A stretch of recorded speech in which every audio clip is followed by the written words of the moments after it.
Bismillahirrahmanirrahim. Alhamdulillahi Rabbil Alamin. Ar-Rahmanirrahim. Malik Yawmiddin. Iyaka na'budu wa iyaka nasta'in. Ihdinas siratal mustaqim. Siratal ladzina an'amta 'alaihim ghairil maghdubi 'alaihim waladdallin. Amin. Bismillahirrahmanirrahim. Alhamdulillahi Rabbil Alamin. Wabihi nasta'in wa ala umurid dunya waddin. Allahumma salli ala sayyidina Muhammad wa ala ali sayyidina Muhammad. Allahumma faqihna fid din wa 'allimna ta'wil. Allahumma hdina siratal mustaqim, siratal ladzina an'amta 'alaihim minan nabiyyin was-siddiqin wasyuhada'i was-salihin. Wa hasuna ulaika rafiqa ya arhamar rahimin. Asbahna wa asbahal mulku lillah walhamdulillahi la syarika lah. La ilaha illa wa ilaihin nusyur. Asbahna ala fitratil Islam wa kalimatil ikhlas wa ala dini nabiyyina Muhammadin sallallahu alaihi wasallam wa ala millati abina Ibrahim hanifa wa ma kana minal musyrikin. Allahumma inna nas'aluka ilman nafi'a wa rizqan tayyiba wa amalan mutaqabbala. Wahai Tuhan kami memohon kepadamu ilmu yang bermanfaat, rezeki yang halal, dan juga amalan-amalan yang engkau terima, ya Allah. Allahumma tawaffana muslimin wa ahyina muslimin wa alhiqna bis salihin. Wahai Tuhan kami, matikalah kami dalam Islam, hidupkanlah kami dalam Islam, dan masukkanlah kami di kalangan hamba-hamba-Mu yang saleh. Allahumma inna na'udzubika min 'ilmin la yanfa' wa min qalbin la yakhsha' wa min nafsin la tashba' wa min da'watin la yustajabu laha. Wahai Tuhan kami memohon perlindungan padamu, ya Allah, daripada ilmu yang tidak bermanfaat, daripada hati yang tidak khusyuk, daripada hawa nafsu yang tidak pernah puas-puas, dan daripada doa-doa yang tidak engkau ijabahkan. Rabbi syrah li sadri wa yassir li amri wahlul 'uqdatam min lisani yafqahu qawli. Rabbi yassir wa la tu'assir wa tammim bil khair ya karim, amma ba'du. Alhamdulillah yang dimuliakan Allah, sahabat kita, saudara moderator, saudara Fitri. Saya selalu tertukar Imran dengan Fitri. Baik. Dan seluruh warga kerja Yayasan SKV yang dimuliakan Dr. Haji Said Ayub, Said Mustafa Al-Qudri, dan Puan Hajah Kartikawati binti Muhammad yang merupakan founder kepada Yayasan SKV dan juga syarikat SKV Senam Berhad, yang dikasihi warga-warga kerja SKV, yang dikasihi para usahawan Nexus di mana saja berada, dan yang dikasihi ahli-ahli usrah Miftahul Jannah, Mama Datin Umi Kalsum, Datuk Said, kemudiannya Kak Tini dan sebagainya.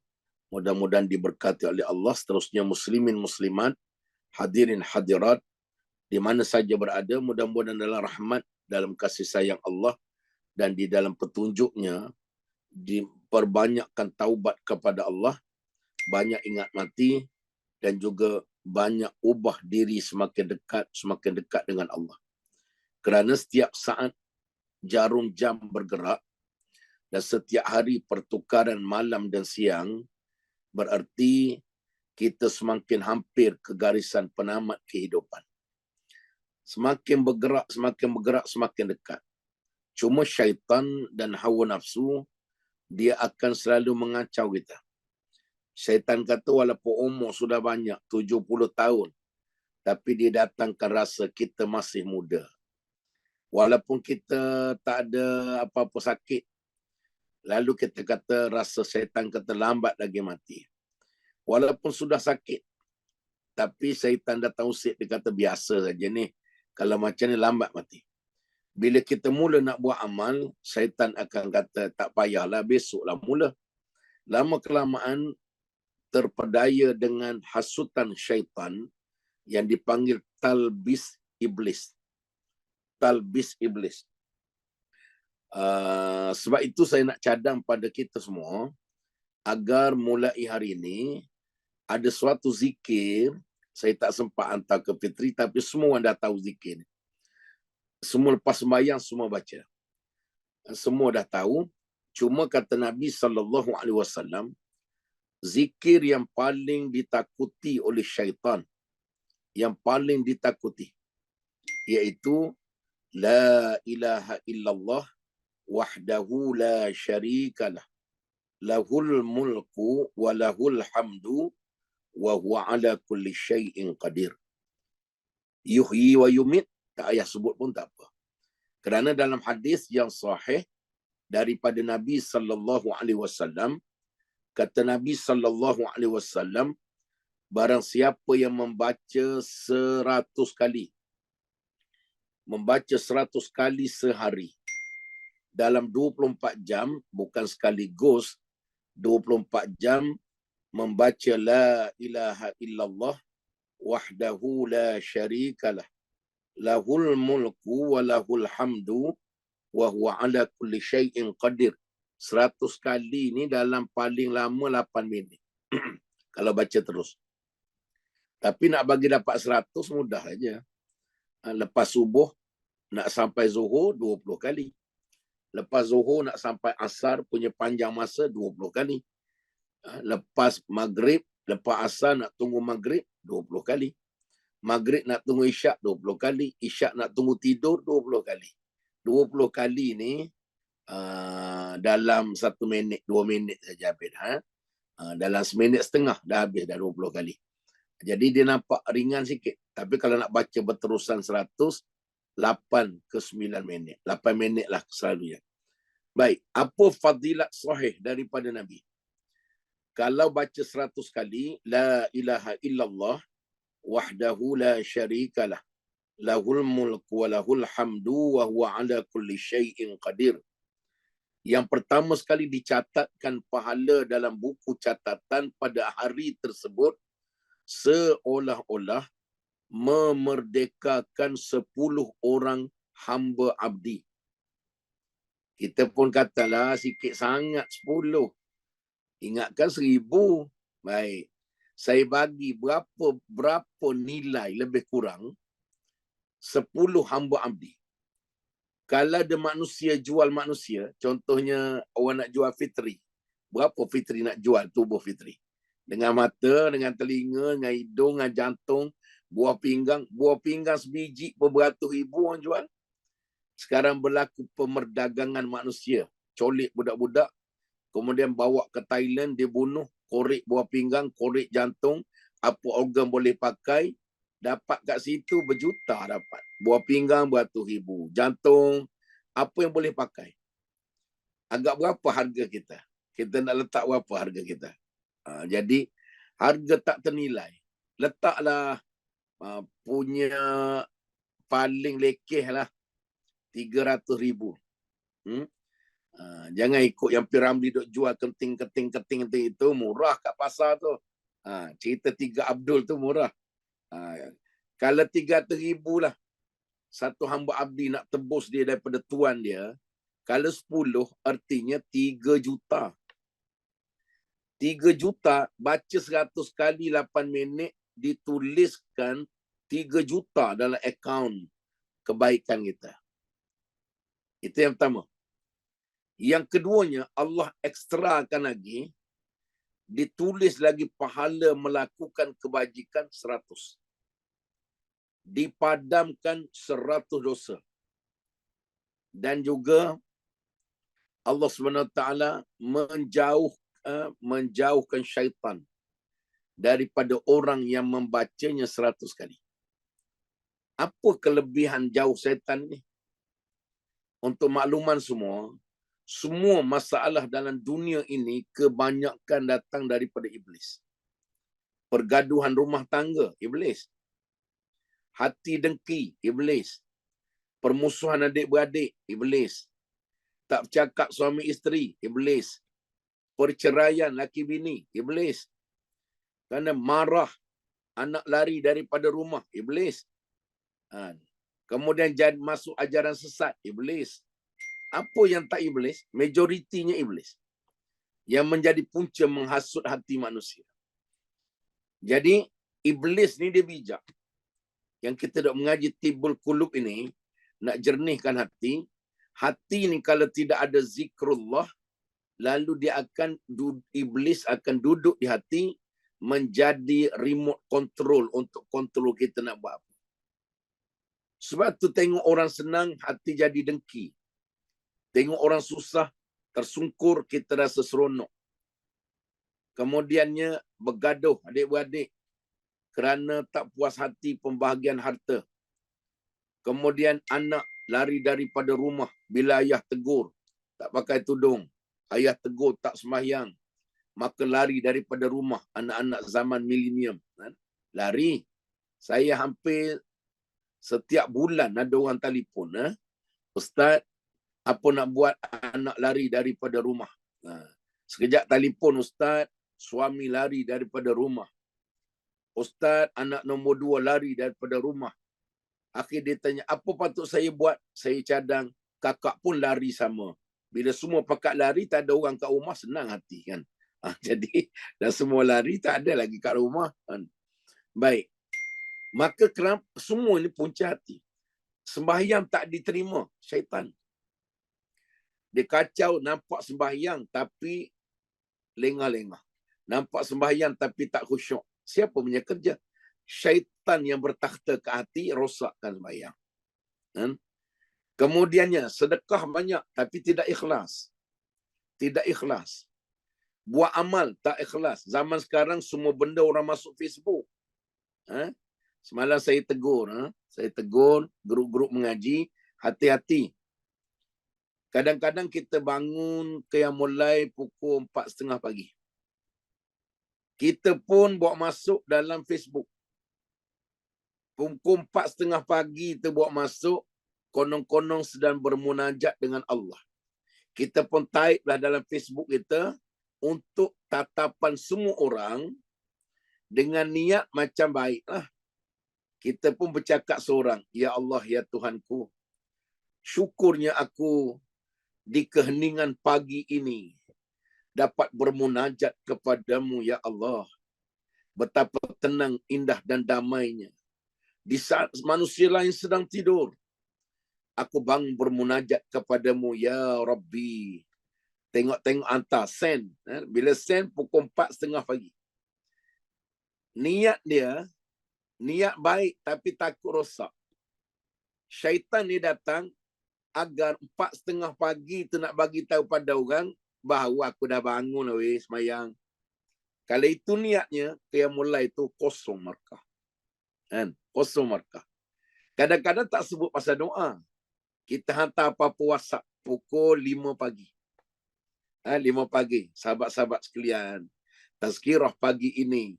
Agar semua orang tengok dalam Facebook, dalam WhatsApp kita yang kita hantar, weh, pukul 5 dah bangun dah dia ni. Bukan nak hantar sangat tazkirah tu. Tapi nak hantar pukul 5 aku dah bangun weh. Nak cakap, hebat dia ni. Yang tu yang kita takut. Wa ma umiru illa liya'budullaha mukhlishina lahuddin. Iaitu yang dipanggil, kita ni wajib mengikhlaskan diri kepada Allah. Ikhlas ni bukan bercakap. Kakak-kakak, abang-abang bercakap pasal ikhlas ni 1,000,000 kali belum tentu ikhlas. Ustaz, saya ikhlas bagi pada Ustaz. Lagi banyak cakap, lagi tak ikhlas. Kerana ikhlas ini pekerjaan hati. Ni kitab kita duk ngaji. Ikhlas ni bukan pekerjaan mulut. Bukan pekerjaan tangan. Walaupun tulis sumbangan ikhlas, belum tentu ikhlas. Kalau kita tulis ikhlas itu sebab nak bagi tahu kita yang bagi. Agar kekal kat situ, orang ingat kat kita, rosak amal. Kerana ikhlas ini bukan pekerjaan mulut. Fitri, saya ikhlas tolong Fitri ni. Ikhlas ni tak payah cakap. Ikhlas ni kat hati. Sirrun min asralillah. Satu rahsia daripada rahsia Allah. Malaikat pun tak tahu ikhlas. Allah saja tahu antara kita dengan Allah, tujuan kita bercakap, tujuan kita berdakwah, tujuan kita buat apa, kerana Allah ke kerana apa.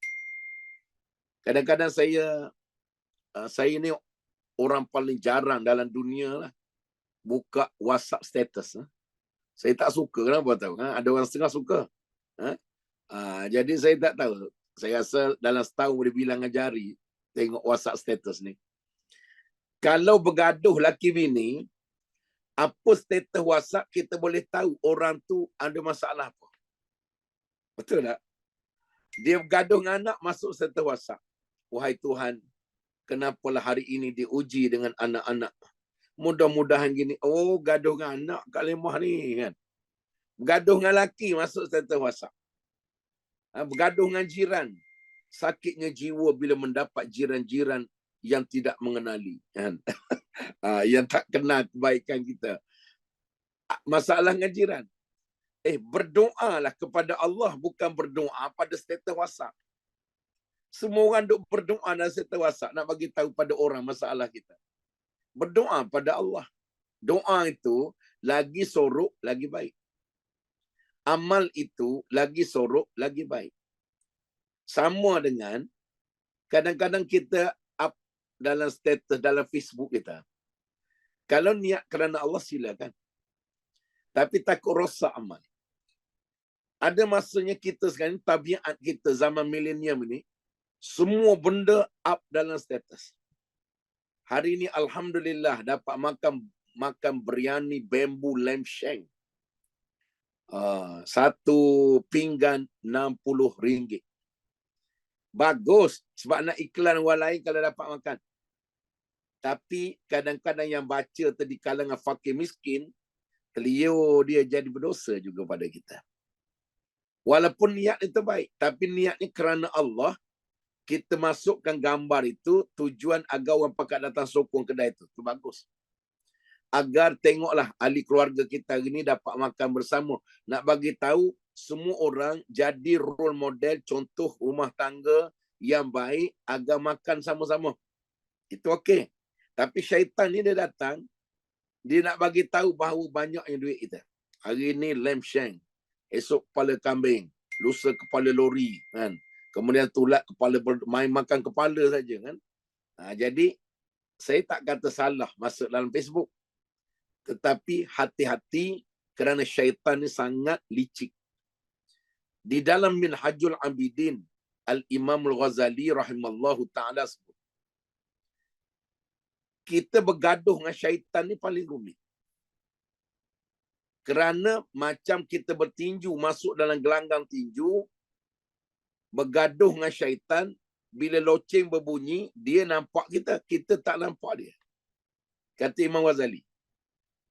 Syaitan duk tumbuk kita, melentung kita, nak tumbuk dia tak nampak. Melainkan dengan hati. Melainkan dengan hati. Bila kita kenal dia, baru kita boleh pukul dia. Maka sebab itu hati-hati dengan syaitan ini. Memang dipanjangkan umur setelah keluar daripada syurga. Asalnya Azazil, ketua mengetuai para malaikat, beribadah di syurga, syaitan ni. Tapi kerana ingkar perintah Allah, akhir dikeluarkan. Dia minta dengan Allah, ya Allah, ya Tuhanku, kau panjangkanlah umurku untuk aku goda umatmu, umat hamba-hambamu ni tak adil lah. Aku masuk neraka, geng-geng lain tarik lah. Allah kata silakanlah. Kalau kamu nak uji hamba aku bagi kamu panjang umur sampai dekat kiamat dia baru mati. Jadi tugas syaitan yang tak nampak ini setiap saat datang goda. Sebab itu saya nak cadang pada semua, tiap-tiap hari kalau mampu jangan tinggal la ilaha illallah wahdahu la syarikalah lahul mulku wa lahul hamdu wa huwa ala kulli syai'in qadir. La ilaha illallah wahdahu la syarika lah. Lahul mulku wa lahul hamd. Yuhyi wa yumit wa huwa ala kulli syai'in qadir. Nak sebut yuhyi wa yumit pun harus. Dalam hadis asal, la ilaha illallah wahdahu la syarika lah. Lahul mulku wa lahul hamdu wa huwa ala kulli syai'in qadir. Yang kelima kata Allah, barang siapa yang membacanya 100 kali dalam hadis sahih, sehari semalam 100 kali, tidak ada amal yang paling tinggi, paling hebat, paling luar biasa, melainkan orang yang membaca 100 kali pada hari ini. Orang tu bangun malam tapi tak baca 100, tak hebat. Hebat lagi orang baca 100. Orang itu sedekah mungkin 1000, tak hebat. Melainkan orang yang baca 100 ini lebih banyak pahala. Orang itu boleh jadi tilawah Quran 3 juzuk sehari, tak hebat. Walaupun pahala banyak, lagi banyak pahala baca 100 kali la ilaha illallah wahdahu la syarikalah lahul mulku wa lahul hamdu wa huwa ala kulli syai'in qadir. Sehingga Nabi sebut tidak ada amal orang yang paling tinggi, paling hebat, paling banyak amal pada hari ini, melainkan orang yang membaca 100 kali kalimah tadi. Kecuali orang tu baca Quran, dia juga baca 100, dia lebih hebat. Dia bangun qiyam, dia juga baca 100, lebih hebat. Dia sedekah hari ini, dia juga baca 100, lebih hebat. Jadi mudah-mudahan itu dia panggil suatu kebaikan. Saya nak cadang pada semua sebab dia hadis sahih. Kalau baca 100 ini atas motor balik kerja boleh baca. Atas motor balik kerja boleh baca. Atas kereta lagi jam lagi boleh baca. 8 minit lah. Yang lain dengarlah dandut. Ini dia dengar dandut daripada mula-mula keluar office sampai ke rumah. Gedegung-gedegang, gedegung-gedegang, gedegung-gedegang. Gang kena langgar lori. Habis dandut di bawah lori. Semalam satu perempuan depan rumah saya, dekat rumah saya ni, bawa motor. Dia meniaga nasi kukus. Semalam keluar berita TV3 kan. Seorang wanita bawa motor jual nasi kukus depan, tak jauh dengan rumah saya ni. Kat traffic light, wallahu alam, tiba-tiba pergi langgar lori. Tapi saya syak dia cross lampu merah. Langgar lampu merah. Akhirnya terlanggar lori, terseret kat lori, lori dipenyek, lori hancur lebur. Mati terus. Semalam. Mati kat kampung saya. Jadi sebab tu kita tak tahu mati bila. Jadi saya nak cadang pada saya dan semua, ambillah 8 minit. 8 minit bukan duduk atas jadah. 8 minit boleh atas motor. 8 minit boleh kap jabat. 8 minit boleh duduk siram pokok bunga. Sambil tumbuk sambal. Sambil siang sayur. Sambil siang ikan. Sambil lipat baju. La ilaha illallah wahdahu la syarikalah lahul mulku wa lahul hamdu wa huwa ala kulli syai'in qadir. 100 kali 8 minit. Kalau payah nak buat sekaligus, asingkan pecah 5 waktu sembahyang. 20, 20, 20. Tapi selesai lagi cepat, lagi baik. Maka kesan dia tak payah tunggu 40 hari amal. Kesan dia tak payah tunggu setahun amal. Hari ni baca, hari ni kesan ke hati. Kalau tak percaya, cuba baca 100. Hari ni, try baca 100.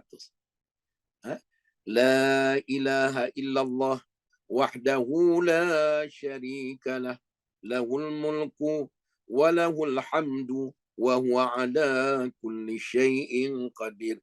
Tidak ada Tuhan melainkan Engkau ya Allah. Wahdah, Engkau Maha Esa, Maha Tunggal. La syarikalah, tidak ada sekutu bagimu ya Allah. Kenapa pahalanya besar sangat? Sebab kita mengikrar tak ada Tuhan melainkan Engkau ya Allah. engkau ni maha tunggal, tak ada yang mensyirikkan engkau, kita tak nak syirik pada Allah. Lahul mulku, semua kerajaan ini milikmu, di dunia, di langit, dalam tanah, dalam bumi, atas arash, semua kerajaan ini milikmu. Walahul hamdu, dan hanya puji-pujian layak hanya untukmu, ya Allah. Kerana engkaulah maha agung, maha tinggi, maha perkasa, maha hebat, maha pemurah, maha pengasih, maha penyayang, maha pecinta, ya wadud. Maka semua sifat engkau tu, engkaulah walahul hamdu, yang layak disembah, yang layak dipuji. Wa huwa ala kulli syai'in qadir. Engkaulah yang berkuasa atas setiap sesuatu. Hatta kuman COVID tu pun Allah berkuasa. Sel dalam tubuh badan, ada DNA, semua hidup, Allah berkuasa. Ada kromosom XY, Allah kuasa. Semua sekali, kan? Setiap manusia ada DNA. Dalam sel kita, DNA itu siapa kawal? Allah. Cuba bayang bagaimana kita kawal anak kita 3 orang berpening lah. Allah mengawal binatang, malaikat, jin, pokok-pokok tumbuh, semua Allah kawal. Ikan kat laut, kerbau kat sawah, harimau dalam hutan, semua makan minumnya Allah kawal. Maha hebat Allah. Wa huwa ala kulli syai'in qadir. Saya nak cadang kepada ahli-ahli usrah Miftahul Jannah dan juga kepada ahli-ahli usrah Yayasan SKV, jangan tinggal amalan ini sampai mati. Semua dah tahu dah. Semua dah pandai baca. Lepas mayang kita baca 10 kali. Baca lepas mayang 10 kali, dalam hadis sahih disebut dapat pahala bagaikan membebaskan 3 hamba-hamba. Dan yang lain 10. 10 pahala, 10 amal kebajikan, 10 dosa, kemudian 10 darjat diangkat.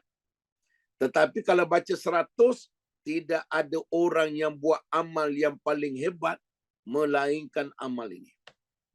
Sedekah banyak, tak hebat lagi. Walaupun memang dapat pahala. Tapi kalau sedekah, baca pula 100. Kitalah yang terhebat hari ini. Baca Quran, dapat pahala banyak. Tapi kita juga baca 100 yang ni. Yang tu yang dimaksudkan oleh Nabi. Tak ada orang amal yang paling hebat pada hari ini, melainkan orang yang baca 100, atau kecuali mereka buat amal lain, mereka pula baca 100. Mereka paling hebat. Jadi insyaAllah, mudah-mudahan diberkati oleh Allah Subhanahu Wa Taala. Jangan tinggal sampai mati 100 kali sehari. Kalau tak percaya, baca pagi ni, lepas kelas ni, baca 100, apa kesan pada hati? Paling baik, hayati apa maknanya. La ilaha illallah, tak ada Tuhan melainkan Engkau, ya Allah. Wahdahu la syarikalah, Engkau ni Maha Esa, ya Allah, Maha Tunggal, tidak 2, tidak 3. Macam Kristian mengaku ada 3. Batil, sesat. Kemudiannya orang Hindu lagi teruk. Tuhan dia ada 1 juta lebih. Bergaduh sama Tuhan. Tuhan matahari kata, hari ni hujan. Tuhan hujan. Tuhan matahari kata, jangan hujan. Dah bergaduh sama Tuhan. Pening kepala, kan? Tuhan ni kata, kita buat turun rezeki sebanyak 100. Yang ni kata 1000. Dah sama Tuhan bergaduh. Kan? Jadi, wahdah ni Tuhan Esa. La syarikalah. Tak ada sekutu bagimu, ya Allah. Yang paling hebat buat undang-undang, Engkau. Yang paling menurunkan rezeki, Engkau. Usaha aku ni hanya sekadar ikhtiar. Ramai je orang berusaha dalam dunia tapi tak menjadi pun. Sebab itu usaha ni hanya ikhtiar. Allah yang bagi dengan asbab kita berusaha.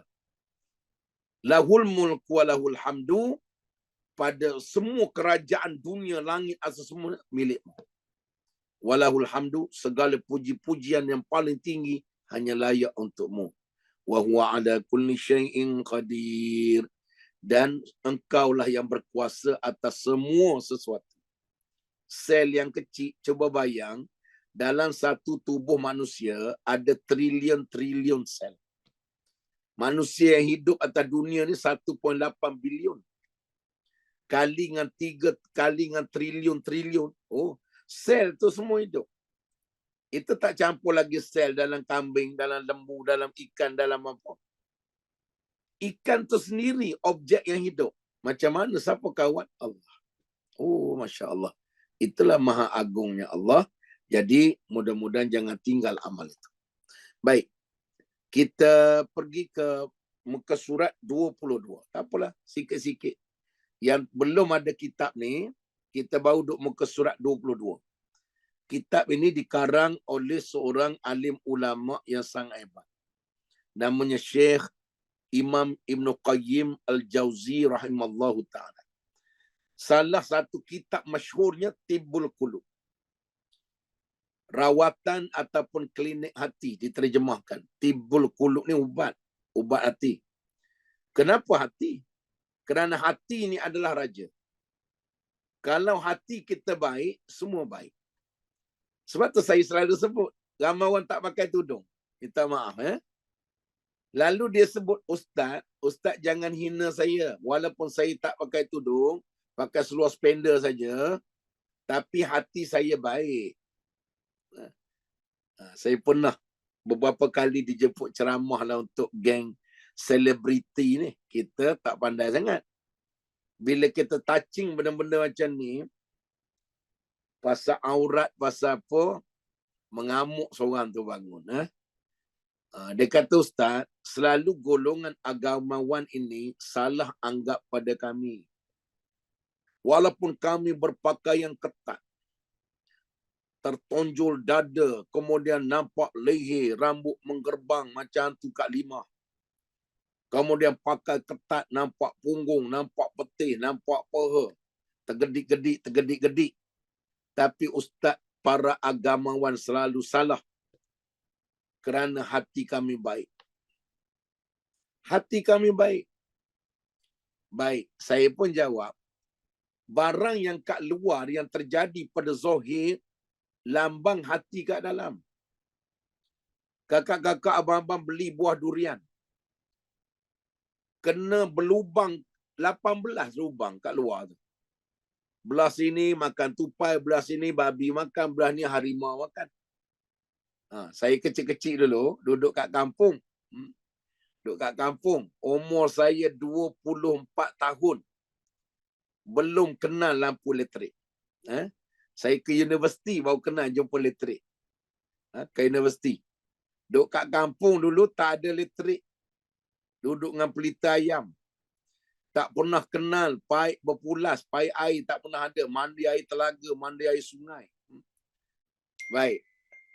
Lalu kita sebut bahawa dalam Allah Subhanahu Wa Ta'ala ni, apa point saya nak sebut tadi? Hati.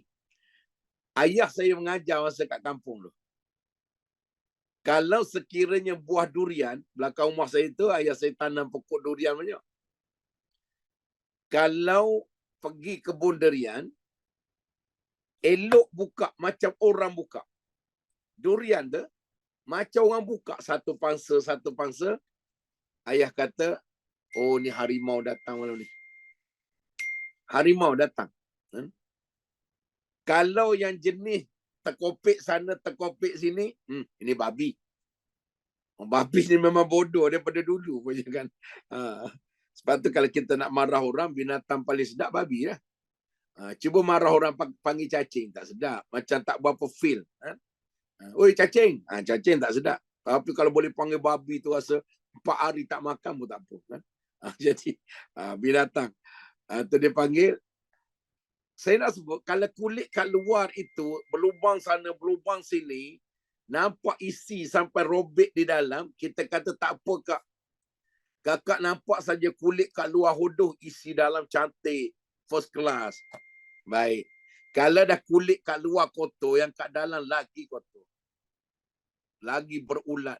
Kena pula najis-najis babi, kena kat kulit, kena kat isi. Begitulah, hati kita ini raja. Kalau kat luar tak pakai tudung, sebutlah hati jernih. Tak semayang, sebutlah hati jernih. Kemudiannya bercakap kotor. Mata tengok kotor. Telinga dengar kotor. Otak fikir kotor. Tangan buat kotor. kaki melangkah tempat maksiat, walaupun sejuta kali kamu ucap hati kamu jernih, hati saya bersih, hati saya ikhlas, hakikatnya yang kotor itulah yang mengeluarkan arahan pada tentera kat keliling. Pada zahir, buat jahat, buat jahat. Sebab itu, kalau apa penampilan diri kamu kat luar, itulah lambang hati. Awak suka caci orang, maki orang, fitnah orang, umpat orang. Awak berjuta kali, saya ikhlas, saya hati jernih, jadi zikir, itulah lambang kotor. Jadi sebab itu, muslimin muslimat yang dirahmati oleh Allah, maka jaga hati, tibul qulub ini. Hari ini kita tengok sikit saja, iaitu perkara-perkara, ada 5 perkara, ada 6 perkara yang menjadikan, 5 saja, kata Imam Ibn Qayyim, yang merosakkan hati. Ada 5 perkara yang menjadi punca utama hati kita tadi jadi rosak. Bila hati rosak, mata rosak.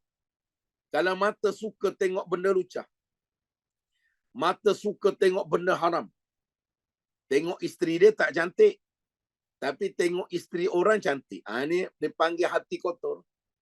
Tak saya sebutlah baca Quran 400 kali sehari ke, hati awak kotor.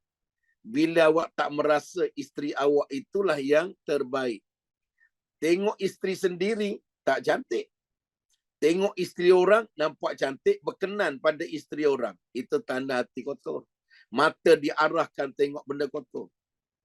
Telinga suka dengar, masuk dalam kereta, tak suka dengar baca Quran, tak suka ceramah agama. Tapi suka muzik-muzik yang keterlaluan. Muzik ini tidak haram. Muzik ini tak haram. Manusia dan hiburan tak boleh dipisahkan. Tapi pilihlah hiburan-hiburan yang sesuai untuk mendekatkan diri kita kepada Allah. Tapi tak suka. Jadi telinga akan suka dengar fitnah, dengar mengumpat, dengar benda muzik haram. Kemudian mulut. Mulut paling mudah dikesan.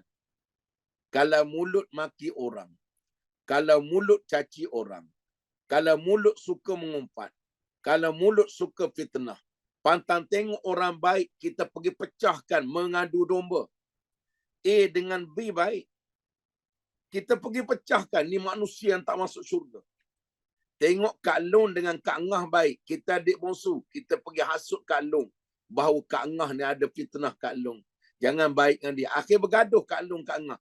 Kita lah manusia paling jahat dalam dunia. Memecah belahkan perpaduan dan kasih sayang orang. Kalau ada mulut macam ni, sejuta kali sehari dia duduk zikir, hati saya bersih, hati saya bersih, hati saya bersih. Dia itu lambang hati kotor kerana mulut bercakap kotor. Kan? Mulut cakap kotor. Apatah lagi pakaian tak menutup aurat. Kan? Pakaian, makan pula benda yang haram. Makan benda yang haram. Semalam ada orang tanya saya, boleh tak Ustaz makan kedai bukan Islam? Boleh tak? Saya makan tosai, minum air kelapa tapi kedai bukan Islam.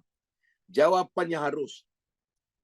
Selagi mana tak ada bukti bahawa makanan itu memang haram, maka harus. Kecuali dia kata saya bakar ini capati, bakar tosai ini, tadi kuali tempat bakar ni baru goreng babi. Tak ada banyak 4 ekor saja. Basuh pun tak pakai sama. Maka yang tu kita nampak dan dia bagi tahu, baru jangan makan. Tapi kenapa kita nak pilih untuk menjaga hati, nak cari makan kedai bukan Islam? Kedai Islam punya banyak ni. Sebab tu saya tengok kat Kelang ni, kalau kat rumah saya ni nak menghala ke arah Pandamaran, nah, dia ada kedai-kedai mi Cina. Itik bergantung, itik cekik bukan itik sembelih.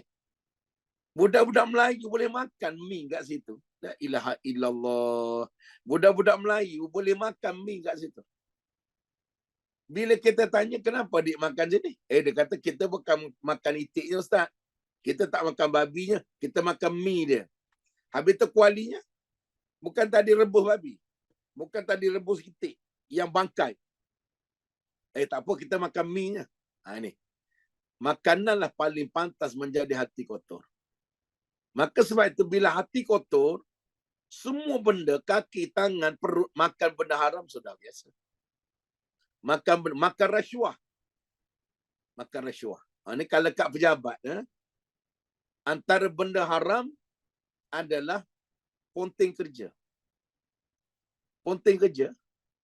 Datang-datang kerja, duduk kat surau, tidur sampai pukul 12. Haram. Masuk pukul 9 sampai pukul 12. 3 jam tu rezeki haram. Kemudian pejabat amanahkan kita membeli perabot. Kita pergi deal dengan pejabat itu, dengan kedai perabot. Tokek kita, bos kita bagi harga 10,000. Kita pandai pergi deal, kemudiannya kita dapat harga 8,000. Tapi kita pakat dengan kedai Cina perabot, lu hantar nanti resit, you buat 10,000. You buat resit 10,000. Lagi 2,000 tu, I punya commission lah. Tolong beli you punya kedai. 2,000 itu, dia panggil haram. Kerana kita hanya wakil syarikat. Tapi kita duk rasa, makan 2,000 itu, tak apa. Sebab tu kan hak kita. Kecuali bos kita sebut macam ni. Saya bagi awak 10,000. Kalau sekiranya ada akad, kalau sekiranya awak dapat harga bawah pada tu, awak bincang, kualitinya okey yang seperti kita nak, maka lebih berapa tu, itu jadi sebagai upah awak lah. Yang tu boleh ambil. Ramai orang tak mengaji pasal muamalah ni, sebab tu jadi haram. Ada orang kirim kita pergi Kuala Lumpur. Kita duduk kat kampung. Makcik Kiah, tolong beli baju kurung musim sekarang, beli kat GM Kelang ke. Beli kat GM Kelang, dia bagi duit 100. Sebab dulu saya beli harga 100. Bila dia bagi duit 100, bagi duit. Kita jadi wakil beli. Kemudian kita pun pergi GM Kelang. Tiba tawar, kita dapat harga 85. Baki 15. Kita pun ambil baju, bagi baju kat dia, patut ada baki 15, kita duduk diam. Yang ni dia panggil haram. Sebab kita hanya wakil beli, dia bagi duit. Kecuali tuannya akad. Saya bagi 100 lah. Kalau tak cukup, nanti awak minta dengan saya. Tapi kalau dapat kurang, yang lebih tak ambil awak lah. Saya pun tak ada upah sebagai upah awak beli. Yang tu boleh.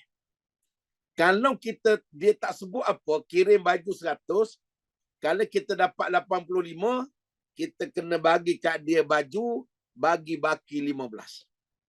Ini fiqh.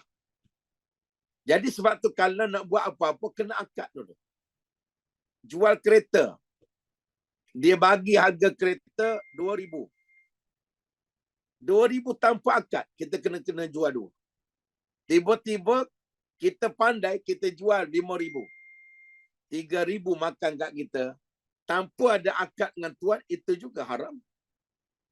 Itu nampak berhati-hati dalam perkara dipanggil fiqh tentang perwakilan. Nampak kecil. Nampak kecil. Jadi akhir mulut makan yang haram, biasa. Ada 5 punca, kata Imam Ibn Qayyim Al-Jauzi, yang menjadi punca hati ni rosak. Yang pertama sekali, banyaknya berinteraksi dengan manusia. Duk kedai kopi, menyembang. Duk mancing, menyembang. Kan? Kemudian banyaknya pergaulan, terutama dengan manusia yang fasik. Kita ni, kata Saidina Umar, nak tengok kita, orang nak kenal kita, tengoklah siapa kawan kita. Saidina Umar bagi panduan, nak kenal anak-anak kamu, kamu tengok anak kamu kawan dengan siapa. Kalau anak kamu ni berkawan dengan orang baik-baik, baiklah. Tapi setiap harinya berkawan dengan kaki maksiat, kaki minum arak, kaki merempit, kaki ni, maka itulah dia. Sebab hati manusia ni dia tak boleh tipu. Apa yang dia suka, itulah kawan dia. Sebab tu kata Saidina Umar, kamu nak tengok agama seseorang, tengoklah agama kawan dia. Jadi akak-akak abang-abang sekalian cuba perhati tengok dengan siapa yang suka kita kawan. Kalau suka kawan dengan alim-alim ulama, maka tu dipanggil tanda hati baik. Bukan berarti tak kena semua kawan dengan ulama, tak. Kawan dengan siapa pun. Tapi kecenderungannya banyak suka pada agama, hati kita akan agama. Berkawan dengan orang suka baca buku, lama-lama kita baca buku. Berkawan dengan orang-orang maksiat. Walaupun kita tak buat maksiat, tapi kita meredai. Saya didedahkan kemarin oleh geng-geng pemain golf. Banyaknya maksiat di atas padang golf. Saya kata, saya ini tak pernah main golf. GOLF. Golongan orang lemah fikiran. Saya katakan. Dia kata, salah tu Ustaz. Orang main golf ni GOLF, golongan orang luas fikiran. Bukan lemah. Kita tengok padang golf, kita rasa luas. Tak apalah, mungkin hijau tu memberi ketenangan. Tak apa, kawan-kawan saya tu imam besar masjid negara ni, hari-hari main golf. Imam besar mana, geng-geng pengarah-pengarah jabatan agama semua main golf. Main golf tak salah. Silalah nak main apa pun. Tapi kadang-kadang sekarang berlaku maksiat. KD tu, KD yang tolong angkut bakul, tolong hulur kayu golf tu, sekarang dulu lelaki, sekarang majoriti perempuan. Perempuan umur 19, umur 20, kadang-kadang bukan sekadar perempuan, ada orang dedah kat saya, malah kadang-kadang menjadi perempuan simpanan, jadi sugar daddy. Mula main golf sebab jadi KD, lama-lama tidur sekali. Ini golf tu tak salah, golf tu main lah. Mainlah golf tak salah. Sukan apa pun tak salah. Tapi yang salahnya pakaian sukan itu. Islam bukan anti sukan. Nabi sendiri suruh berkuda, memanah, berenang. Tapi semua sukan Yahudi kuasai, semua haram. Sukan tak haram, pakaian sukan haram. Daripada mana undang-undang Yahudi buat, nak mandi kolam, mesti wajib pakai seluar spender. Baik Fitri kan nak mandi kolam, dia tak boleh pakai kain pelekat cap gajah duduk. Tak boleh. Kan? Kakak-kakak nak pergi, nak mandi kolam, tak boleh pakai kain batik 3 serangkai. Sedap dia berkembang gantung itu, kemudiannya buat belon. Kena halau kat tukang jaga. Kan? Nak mandi kolam, mesti pakai spender, bikini. Siapa buat undang-undang? Yahudi. Sekarang dah ada alternatif. Baju-baju renang muslimah ada. Kan? Baju renang lelaki ada. Baik. Nak gimnastik, lagi teruk. Mesti pakai ketat-ketat. Yelah nak masuk gimnastik takkan nak pakai baju kurung kedah. Kan? Tapi ketat itu yang masuknya anak-anak Melayu. Ketat nampak semua. Yang bulat, yang bujur, yang tersirat. Papa Haji balik masjid pun, buka TV, yang belah sini baca Quran, yang sini gimnastik. Peringkat ASEAN, wanita akhir. Kalau aku tengok gimnastik, tengok baca Quran, buat apa tengok gimnastik? Sedap melompat. Bukan tengok gimnastiknya. Tengok pakaiannya ketat tu syok sangat. Kan? Lomba lari. Lomba lari mesti pakai seluar pendek. Baik perempuan, baik lelaki. Orang lari ni bukan sebab seluar. Orang berlari kuat, nombor 1 bukan sebab seluar. Kalau dia memang kuat lari, boleh johan. Buktinya aku. Dulu. 35 tahun yang lalu. Kan? Sebutlah sikit. Saya dulu memang hantu sukan. Main bola sepak peringkat Malaysia. Piala Razak. Sukan, lomba lari ni sampai ke Stadium Merdeka. Saya rasa depan saya tak ada kan. Kuatnya sukan zaman dulu. Tapi dia berlari pakai seluar panjang. Lari pakai seluar panjang. Saya ingat lagi satu Cina namanya Edward Ng. Dia memang lari berapa laju. 100 meter 11.2 saat. final dengan dia. Kita akan luar panjang. Pakai luar panjang, pakai seluar pendek kat luar, pakai t-shirt. Tengah ada warm up. Masa itulah sekarang ni aku tak boleh dah. Aku main gendang saja sekarang ni kan. Dulu boleh lagi. Dia boleh tanya saya, lu lari pakai seluar panjang boleh lari kan? Macam ini susah lah mau lari. Pakai macam kita ni. Kita pakai seluar fit punya. Nampak telur-telur semua. Kan?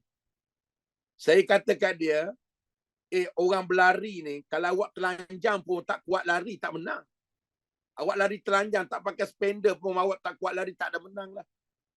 Pakai kain pelekat pun, kalau awak kuat lari, menang. Saya sebut kat dia kan. Bergaduh sebelum lari. Sedai elok tiup whistle tembak pelempung tu, lari kalah dia. Lari kalah dia. Itulah 35 tahun dulu. Jangan suruh lari sekarang. Lari sekarang kucing kejar apa aku duduk diam ya. Menang. Bila menang dia kalah.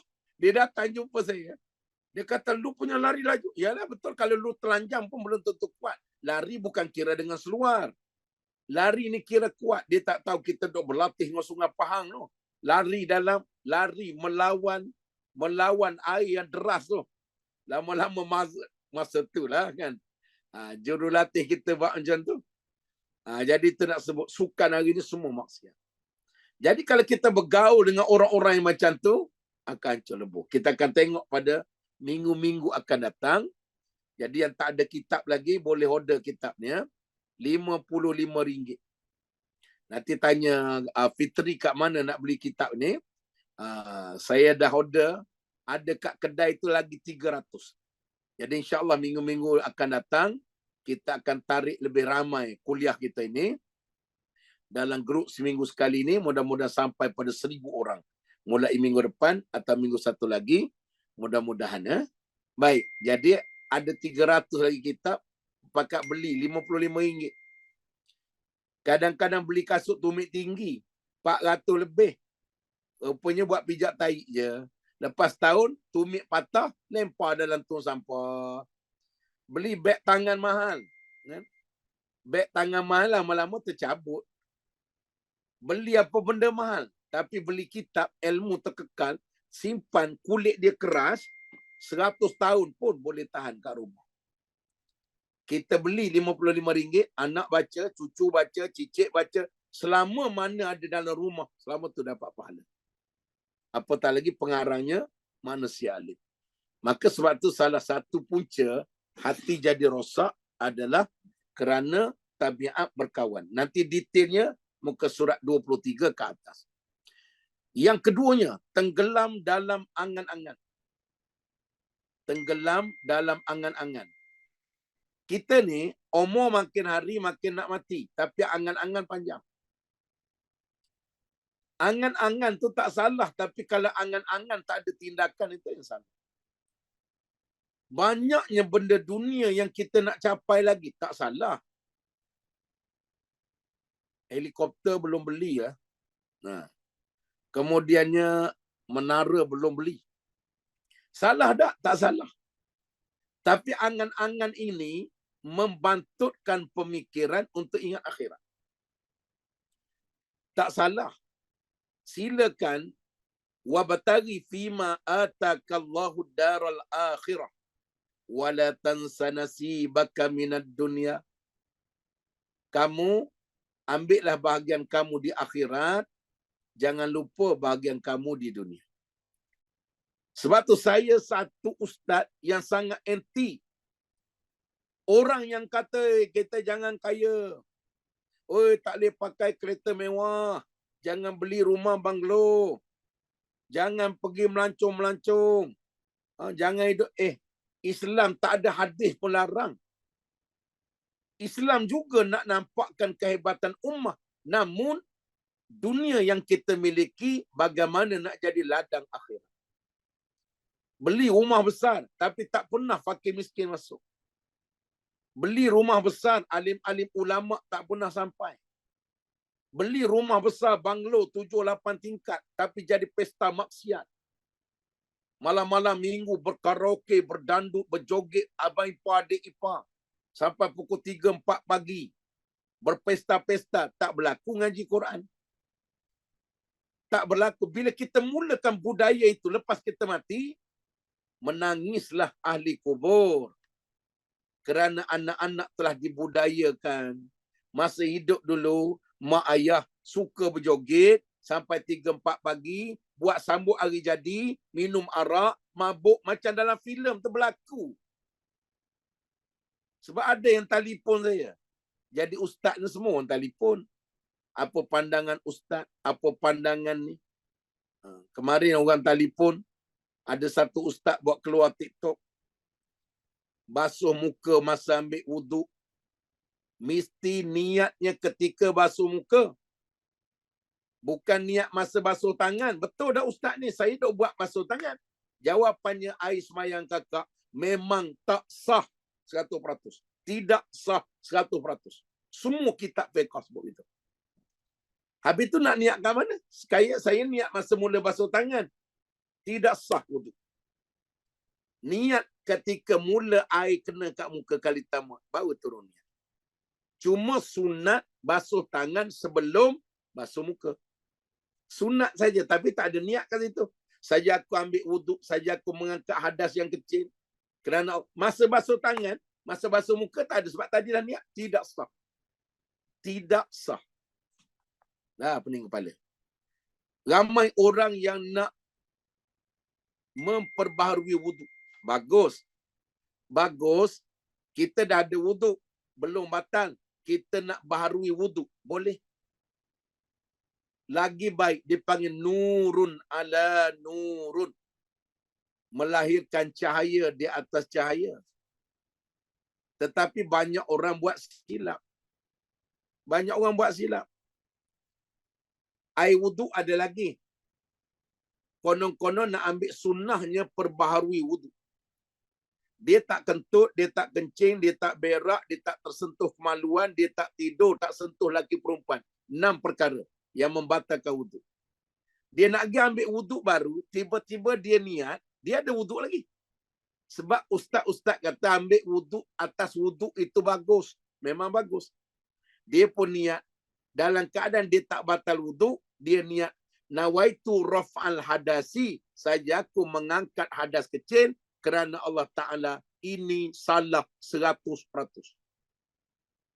Sebab dia bukan ada hadas, dia bukan kencing, dia bukan berak. Dia nak perbaharui wuduk. Niatnya, nawaitul wuduk, nawaitul tajdidul wuduk. Saja aku memperbaharui wuduk lillahi ta'ala. Baru betul.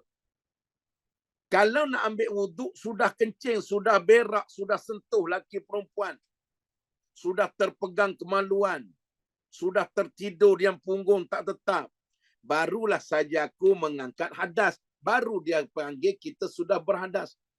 Yang kita pergi ambil wuduk, dalam keadaan kita wuduk tak batal, pergi niat angkat hadas, tak betul. Itu adalah masalah fiqh. Maka sebab itu, kalau bergaul dengan orang-orang, rumah kita dibiasakan dengan program-program ilmu, kita dipanggil barokah. Anak cucu akan sambung. Mak ayah duduk dalam lubang kubur, silam panggung, suka. Sebab apa? Sebab anak-anak sambung perkara-perkara yang baik. Baik. Pukul 9.18. Saya cadang nak buka soalan. Jadi ada banyak berinteraksi, tenggelam dalam angan-angan, bergantung pada selain daripada Allah, terlalu banyak makan. Terlalu banyak tidur. Makan ini memang Islam suruh makan. Tapi jangan berlebihan. Sekali-sekala boleh. Dalam hadis Nabi, ada satu kali Abu Hurairah Nabi bagi susu. Nabi suruh dia minum. Akhir Nabi suruh minum lagi. Nabi suruh minum lagi. Tidak kata Nabi jangan minum banyak. Tak. Kata Abu Hurairah, ya Rasulullah, tak ada ruang lagi, perut aku nak masuk susu. Baru serah pada Nabi, baru Nabi minum untuk dia. Maknanya sekali-sekala tidak ada larangan hadis nak makan banyak, tak apa. Terutama kalau pergi rumah orang. Dia masak makanan. Kemudian bila dengan cara nampak kita menambah itu, kegembiraan pada tuan rumah sudah sehari suntuk memasak, rasa terhibur tuan rumah, dapat pahala. Asalkan tidak berlebihan. Macam kakak-kakak lah masak. Kakak-kakak masak semua kan. Sedang elok masak-masak, suami pun suka tak tengok suami makan lebih? Suka. Mesti kita kata, mesti sedap bang kan? Sedap masakan kita tu. Ini belum lagi makan, suami dah taruh dulu.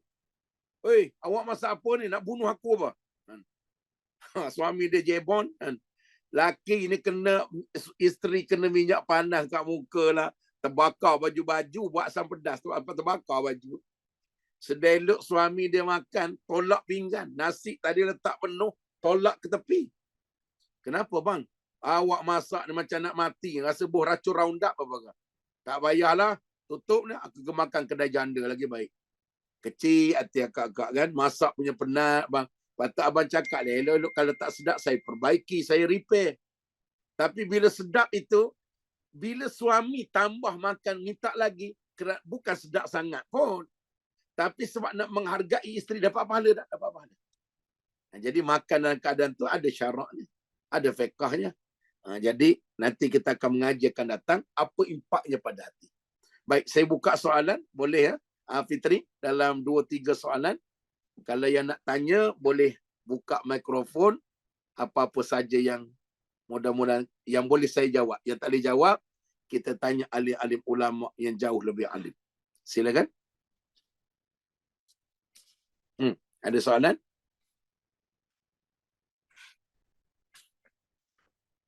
Ada tak soalan? Apa-apa soalan?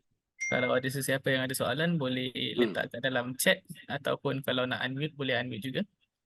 Kalau ulang ringkas 5 poin tadi terlepas 1. Poin apa tadi? Oh, yang dia ada dalam kitab kita ya, dia ada dalam kitab kita. Iaitu yang pertamanya adalah tanda-tanda hati rosak, perkara yang boleh merosakkan hati. Yang pertama, banyaknya bergaul. Yang keduanya, muka surat berapa tadi? Yang keduanya, panjang tenggelam dalam angan-angan. Yang ketiga, bergantung selain daripada Allah. Hati jadi lalai. Bila ada mula bergantung, baik, bomba datang selamat kita. Kita pun ucap terima kasih pada Abang Bomba. Kalau Abang Bomba tak tolong saya tadi, matilah agaknya saya. Perkataan boleh mengundang syirik pada Allah. Nampak kecil? Nasib baiklah. Awak pergilah ke klinik ni. Bagus sangat ubat dia. Saya dah pergi macam-macam klinik tak jadi. Saya pergi klinik ni sembuh. Baik. Kenapa pindahkan klinik menjadi kuasa penyembuh? Kenapa pindah ke Abang Bomba penyelamat? Mereka hanya asbab. Patutnya kita cakap, terima kasih banyak dengan izin Allah. Allah hantar ke Abang Bomba. Abang tolong selamatkan saya daripada lemah. Terima kasih banyak-banyak dengan izin Allah. Alhamdulillah. Awak kalau nak pergi klinik, bagus. Klinik Dr. Said ni, dia punya senyuman, dia punya layanan. Kemudiannya, dengan izin Allah, Alhamdulillah lah. Saya pergi klinik dia, pergi dah cuba dapat klinik lain, tak sembuh. Tapi Allah izinkan, saya pergi tempat dia, layanan dia bagus, ni bagus. Allah yang sembuh, bukan klinik. Sebab tu jangan bergantung selain daripada Allah. Yang keempat, terlalu banyak makan. Menjadikan hati akan rasa berat ibadah. Tak payah tipulah. Terutama Ramadan ini. 13 jam puasa, sedelok buka puasa tak ikut sunnah Nabi, membujur lalu melintang sapu, telan semua, maka tarawih 20 rakaat saya bagi cok mohon, wajib tak boleh buat. Dia akan sebir dalam daerah dia masjid mana yang paling laju sekali. Sebab hati sudah berat. Sebab makanan banyak. Dia mula rasa nak berehat. Baik. Kemudian terlalu banyak tidur. Kena geng-geng tua-tua macam kita ni tak payahlah tidur macam baby 9 jam. 9 jam tidur. Cukup 6 jam tidur yang berkualiti. Kata Dr. Said mengajar saya 20 tahun yang lalu. Salah satu tanda tidur berkualiti, dia panggil tidur sifat dia REM. Rapid Eye Movement. Saya ingat 20 tahun dulu Dr. Said sebut, sampai sekarang saya ingat. Kalau nampak anak mata bergerak tu terlena tu kan. Lena kan, rapid eye movement. Banyak tidur, banyakkan ibadah. Kita dah semakin dekat menuju garis penamat kehidupan. Tua-tua ni cukuplah, tak payah tidur 9 jam, 10 jam. Kan? Macam baby-baby. 6 jam, 7 jam, 6 jam berkualiti sudah cukup. Macam mana nak tidur kualiti? Kena tanya Dr. Said. Baik. Ada soalan tak Fitri? Yang tadi satu. Ustaz, dalam sayang, apa Fitri dia tulis? Saya tak boleh baca dah. Dalam sembahyang boleh tak baca doa untuk ibu bapa dalam Fatihah sebelum amin? Baik. Dia menjadi khilaf ulama. Sebahagian ulama kata harus, sebab dalam berdoa dalam sembahyang kait dengan Nabi, boleh. Kalau saya baca. Rabbighfirli wa liwalidayya. Sebab perkataan amin itu bukan ayat Quran. Amin itu doa. Maka Rabbighfirli, hujah satu ulama kata. Hujah lain ulama sebahagian kata tak payah. Sebab apa? Takut dibimbangi bukan perbuatan semayang. Tapi kalau kita tengok Sahih Bukhari Muslim, iaitu Nabi punya banyaknya berdoa dalam sembahyang. Ketika tahiyat akhir. Sebelum salam. Ketika sujud, Nabi banyak doa. Kalau pergi ke Madinah, ada satu gua dipanggil Gua Sajadah. Sekarang dah ditutup. Dulu-dulu saya bawa orang ke Mekah, memang panjat gua tu. Nabi pernah sujud berdoa dalam satu sembahyang di Gua Sajadah itu. Sampai lamanya sujud doa, sahabat ingat Rasulullah wafat di dalam sujud.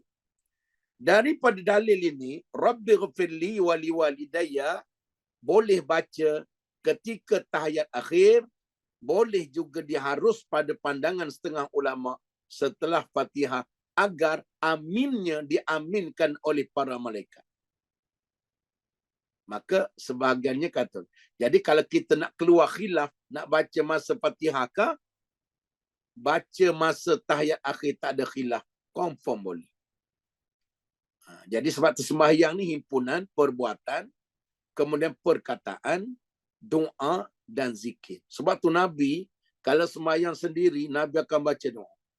Nanti dalam kelas kita mingguan ini, saya akan selit-selitkan setiap kali satu kelas. Hari ni saja tak sempat, tadi zikir tadi. Apa doa Nabi baca dalam sembahyang? Antaranya yang kita dah bincang sejak usrah Miftahul Jannah belas tahun dahulu, kalau boleh hafal, jangan tinggal tiap-tiap kali lepas sembahyang sunat, lepas sembahyang fardu. Allahumma inni zalamtu nafsi zulman katsira wa la yaghfiruz dzunuba illa anta faghfirli maghfiratan min indika warhamni innaka antal ghafurur rahim. Nabi ajar Saidina Abu Bakar dan Nabi sebut baca dalam tahiyat akhir sebelum salam, lepas Hamidum Majid. Didapati Saidina Abu Bakar tidak pernah meninggalkan doa ini sampai mati. Lagi doa apa? Doa minta jauh neraka.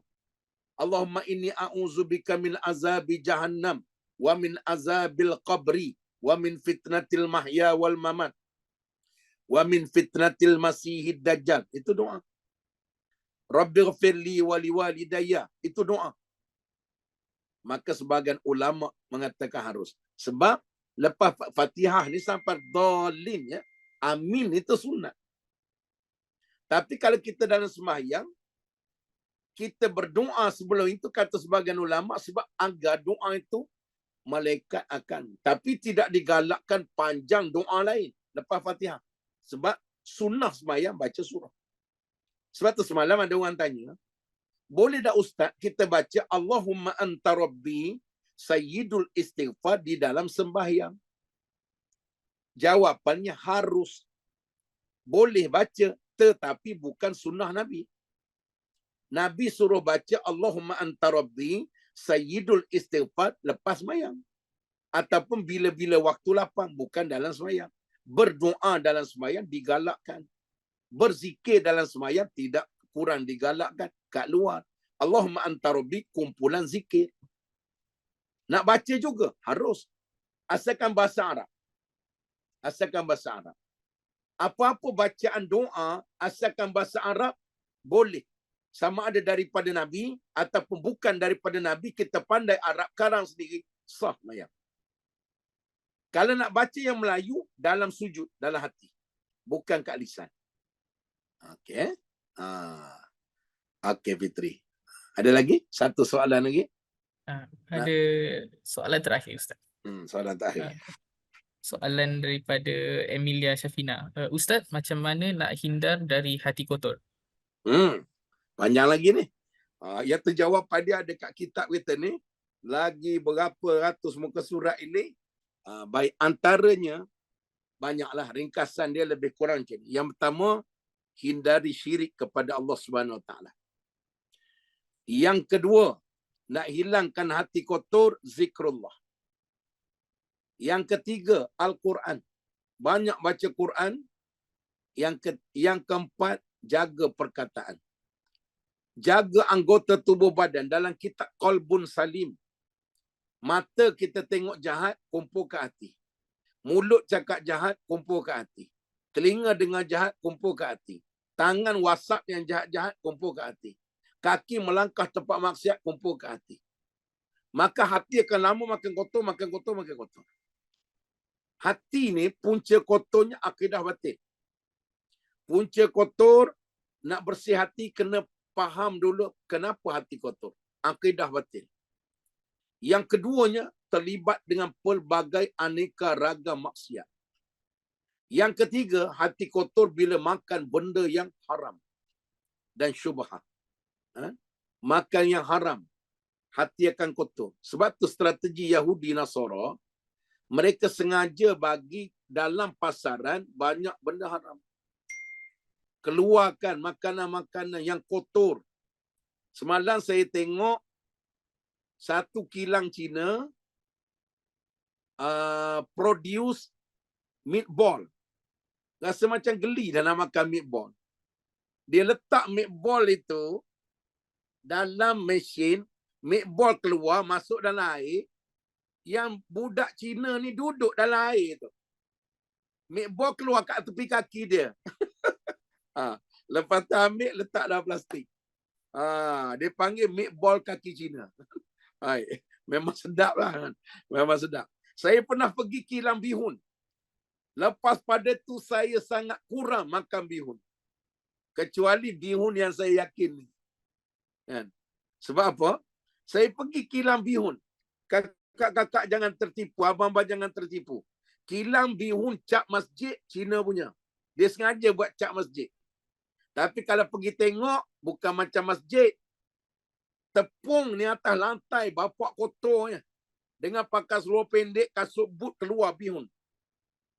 Kemudiannya, cap bintang. Bukan Muslim.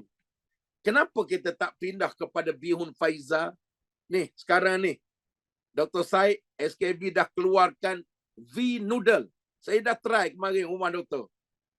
Semua pakat jual satu Malaysia ni. Kakak-kakak yang belum makan V-Noodle ini, tak ada MSG, rasa terlalu sedap. Terlalu sedap. 3 perasa. Semua orang kena pakat kempen. Pakat kempen. Cukup-cukup makan mi. Kalau tengok orang buat mi tu memang tak makan. Saya pergi tengok ke kilang buat bihun itu, rupanya cap masjid, cap bintang itu memang kilang Cina. Kelilingnya kotor, dalamnya kotor. Bihun tu keluar tempat kotor, jijik. Ya Allah, ya Tuhanku. Bak makan benda-benda begitu kan. Yang jadi, saya kata Maggi pun cukup lah. Ni, lepas ni berhenti makan mi Maggi. Kerana dia Nestle punya. Nestle ni duk sumbang makan mi hantar kat Yahudi. Makan mi hantar kat Yahudi. Alah berapa ringgit? Bukan berapa ringgit. Satu dunia pakat makan mi. Dah, lepas ni cukup. katakan tidak kepada Maggi, tukar kepada V noodle. Aku telur kempen sikit Fitri, insyaAllah. Mudah-mudahan. Saya dah try kemarin pergi rumah doktor, Puan Hajah Kartika buat mie V noodle tu. Saya tengok iklan Kak Ida Manjung, Puan Zaidah. Kak Ida Manjung kata, V noodle SKV ni keluar pula mie lah pula kan. Mie Muslim 100%. Dr. Said yang cipta dengan Puan Hajah Kartika. Tidak ada MSG. Ni makan Ajinomoto lama-lama sel otak makin payah ingat. Sebab tu payah hafal doa. Sebab dia makan Maggi banyak sangat. Jadi sekarang ni boleh makan Maggi, kita cadang satu hari 10 bungkus. Tapi V noodle. Lama-lama insyaAllah kita pakai kempen. Mudah-mudahan produk Muslim ni satu dunia akan terima. Okey. Jadi panjang lagi lah. Nak bersih dengan zikrullah. Nak bersih dengan jangan makan yang haram. Nak bersih dengan Al-Quran. Nak bersih dengan sembahyang. Panjang lagi. Bagaimana nak bersih hati? Jauhkan perbuatan syirik. Duduk majlis ilmu menjernihkan hati. Berkawan dengan orang-orang soleh menjernihkan hati. Semua benda baik itu menjernihkan hati. Baik. Wallahu a'lam.